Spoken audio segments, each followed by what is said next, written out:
Welcome back. Nigerian lady Ebaide Joy is set to become the first person to ride on a motorbike from Mombasa, Kenya to Lagos, Nigeria. Ebaide began the journey on March 10th, 2024, and she is expected to arrive in Lagos, Nigeria by the end of this month. The trip will take her through African countries such as Kenya and East Africa, Uganda, Rwanda, Tanzania, Zambia, Angola, the Democratic Republic of Congo, Congo-Brazzaville, Cameroon, and finally Nigeria. Edo State-born music artist, while stating what prompted her move to embark on the journey, noted that her dream dated back to when she was 23, when she was involved in a car accident that put her in a wheelchair for several months, prompted her to undergo surgery to fix her spinal cord. Ebaide is currently in Tanzania, from where she is joining us now to speak on her proposed adventure and what to expect afterward. Good to have you with us, Joy. Hello, good afternoon. All right, good afternoon. So why are you embarking on this solo tour? Give us more insight regarding your journey so far.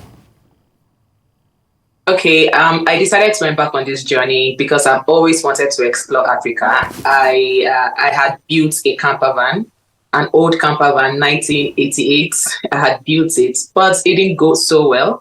And then I rode on a keke, a tricycle for a while, traveling, but that didn't go so well either. And then when I got my bike, I immediately knew that was the vehicle I had always wanted. I knew two wheels was always what I wanted. And also the fact that I went through that traumatic experience when I was 23, and it's opened my eyes to some things. I suddenly realized how truly short life is, and I really wanted to explore the world. I wanted to explore the world I live in and not have any limitations, because I'd always had this dream even before the accident. But I feel like the accidents made me more willing to achieve my dreams and goals. The idea of traveling through Africa, and of course I'll do more explorations over time, is to see the world, to break barriers, to show myself that I'm capable of something extraordinary. Whether or not I have screws and rods holding my spinal cord together, it gives me a meaning to life. It gives me more essence to life. It gives me more courage to venture into other things that I don't even travel, because in my head, it's more like, if I can do something so formidable, then I can basically do anything in life.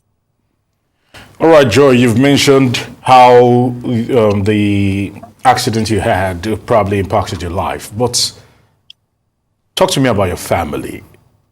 Are they not concerned for you about safety throughout this particular journey? Okay, family, that's a very interesting question. I don't exactly have the kind of family that would tell me not to do what I am doing. I have lost both parents, and I have two younger brothers. So I am my own person. I'm the one who makes my decisions and stuff. So I'd say friends have been more concerned about this than family. The family I have are people who would mostly cheer me on, whether or not they are scared about it, but not necessarily plant the fear inside me and make me not do this, not venture into whatever I want to do. Very good, Joy. Now, still talking about safety, you're touring parts of East Africa. Have you taken precautions regarding security challenges in places like the DR Congo before reaching Nigeria? I understand there are some skirmishes there with some rebel movements. So is your path, directly along that route, or there's another plan you have? Okay, so when I planned this journey, the route I'm on now wasn't my initial route. My initial route was Kenya through Uganda, then into South Sudan, Central African Republic, Cameroon, and then Nigeria. But it was because of this safety challenge, that I changed my route, because I made inquiries and realized that it would be suicidal to go to South Sudan, especially on a motorcycle. And then I changed my route. Now, this new route I changed to has already been mapped out such that I wouldn't be plying the DRC at all. I'll be avoiding it totally. So I'm in Zambia currently. When I enter Angola, there is a way I would go through the ferry through Cabinda and then go directly into the Republic of Congo and totally bypass the DRC. And then when I go into Congo, Brazzaville, then into Cameroon and Nigeria. So far, I've had it good. I've had it great, actually. Yes, there are challenges, but I've had it great. But the route I'm on right now, I have friends, overlanders who have applied this same route and have done it successfully. So I'm doing it alone, but not so alone. I have people who are giving me information. I'm talking to them every day. People are asking about everything and then talking to other people on my behalf. So if there is anywhere that is unsafe, even before I get there, I have faith that with the friends I have, friends who are giving me information, I'll know all these things. But right now, the route I'm flying right now has no danger. Isn't supposed to have any danger. Yeah. All right, Joy, I'm sure you must have heard of a particular Pelumi newbie who decided to actually go across, just pushing the limits literally in a small Peugeot car. And I want to find out from you, how has this influenced you? How has this motivated you? How has this helped shape your own journey, so to speak? Okay, Pelumi and I are actually friends on Instagram. We've exchanged some chats. I've told her how much she inspires a lot of girls and inspires me.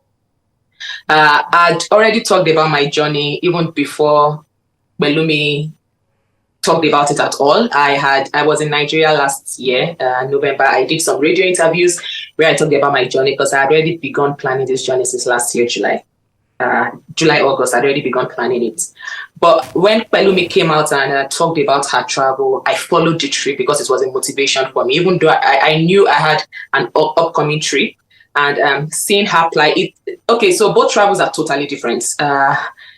It was hard for me to learn a lot from her travel because it's totally different from my travel. But what I mostly learned from her was the courage to do whatever you want to do. She started before me.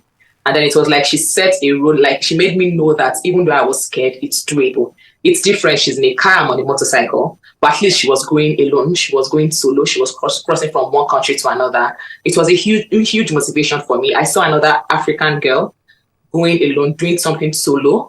And it was really inspiring for me. I am so happy she did that. I'm so happy she took away some of the fears I had before starting the journey. She unknowingly took away those ones. And I kind of lived vicariously through our travel before I hit the road. I saw myself doing it because I was watching her. I saw myself on the road because I was watching her. So every time I'm on the road when I'm scared, sometimes I pick up Pelumi. She made it. She got to Nigeria. She got to Lagos. That's a huge thing. That's a huge achievement. Yes, she has been a huge inspiration for me. Joy, very good. What's the reception like where you are at the moment in Tanzania? Are people actually aware of this solo tour, you're making from where you are to Nigeria? Okay, I'm not in Tanzania anymore. I have crossed into Zambia. I'm actually almost out of Zambia as well. I have followers in all these countries I've gone through, and they are so supportive. Oh God. Okay, Tanzanians are extra nice. I've not necessarily had it the best in Zambia. I've had too many challenges with everything. But if you're talking about Tanzania, I had it great in Tanzania. I had the most adventure. I had a snake almost jumping on my head. I had a lot. But yes, for the people know I'm around. But I try as much as possible to hide where I am because of my own safety. Nobody knows exactly where I am, except for my manager, my close friends, and that's it. So yes, for safety, I have had it great so far because I'm not disclosing so much. I'm not talking about too much. I post videos. I never post videos of places I still am. I definitely would have gone far. Like right now, I've only just posted online that I've entered Zambia, even though I'm already almost out of Zambia. So I would say that's how I've kept safe. I never ride at nights. I don't sleep in people's houses. People have made suggestions that I sleep in couch surfing houses.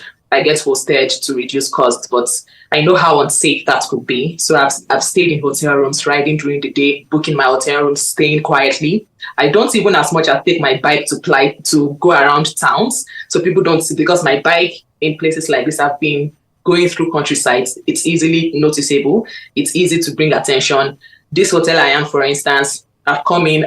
Since I came in, I've been getting food from the hotel. When I'm ready to go, I just move with my helmet and I'm out of the town, quietly in, quietly out, and that's how I've kept safe so far.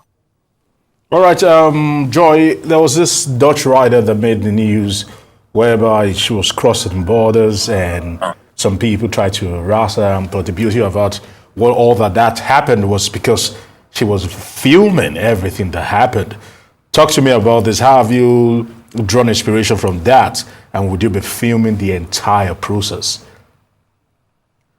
Okay, I actually already have videos, videos of myself and some policemen, and a lot of people have reacted to these videos. I feel like people love videos where policemen get to interact with you. Like the last video in Tanzania, the police actually noticed my camera. I think one of them knew the camera. It's a 360, it's new technology. Not many people know it. I'm sure that was what Ichiput was using, the Dutch lady, and that was why they didn't know. It's not a normal camera, so you wouldn't know. They weren't so bad, but when they saw the camera, they rearranged. You'd see that they acted better, but they were well-behaved policemen. In Zambia too, I've encountered people, but so far, nobody has harassed me. Nobody has stressed me. None of the authorities have stressed me. Yes, in the border, it's been stressful, the border, but that's the most troubles, challenges I've had with the authorities, but not on the road. I have all my papers all the time. I would say I'm a very responsible Nigerian. I have done roads in Nigeria, outside Nigeria. Like I said, I had a camper van. I traveled on a tuk-tuk. So I kind of have an idea of how to interact with people, I'd say. So I can't say I've had any issues. And I don't exactly foresee having any issues. I don't. But I'm hoping for some, at least to be part of the adventure. I am. Indeed, Joy. And I'm also looking at your bike, quite an impressive vehicle there. But is there some form of sponsorship here, or you're just doing this alone? You know, in terms of acquiring all the kit and equipment you need to travel, as it were. This has been a top topic since it's all me. It's been all me. Yeah, I do have a manager who has helped me here and there, who has helped me so far. I've been stranded a few times, especially recently. My card hasn't worked. I've had money stuck in the Nigerian bank. We've traced it over and over again. For sponsorship, I don't have anybody sponsoring me. My bike was bought by me, all my cameras, my drone, everything I used to travel, my gear, everything is from my work at night. That's the most help I've gotten is from my manager, really.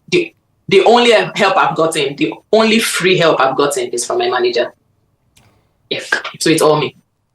All right, just a quick final question from me. I just want to find out from you, as you actually embark on this particular journey, have you retrofitted your bike? Have you made some modifications just for this, or there is a bike that actually can withstand all the rigors? Yes. Okay. For when I just started, while I was still in Kenya, there was a time I got lost. I got lost in a village in the evening, and I didn't understand the language. It was really bad. So after that, I decided to add a charging system to the bike. I would say that's the most I've done. I have removed my luggages. I did some modifications to be able to put more luggages, but now I travel with almost nothing because over time, I realized that it's easier to travel without the luggage. So now I probably have like 2 shirts, 2 trousers and such. So the modification for luggages has been removed. Everything has been removed. So it's just my bike, it's my charging system and my 3 boxes at the back, and that's it. All right, we've been speaking with Ebaide George, Afro-pop artist and of course road adventurer. We'd like to thank you for your thoughts on those issues. Good to have you with us.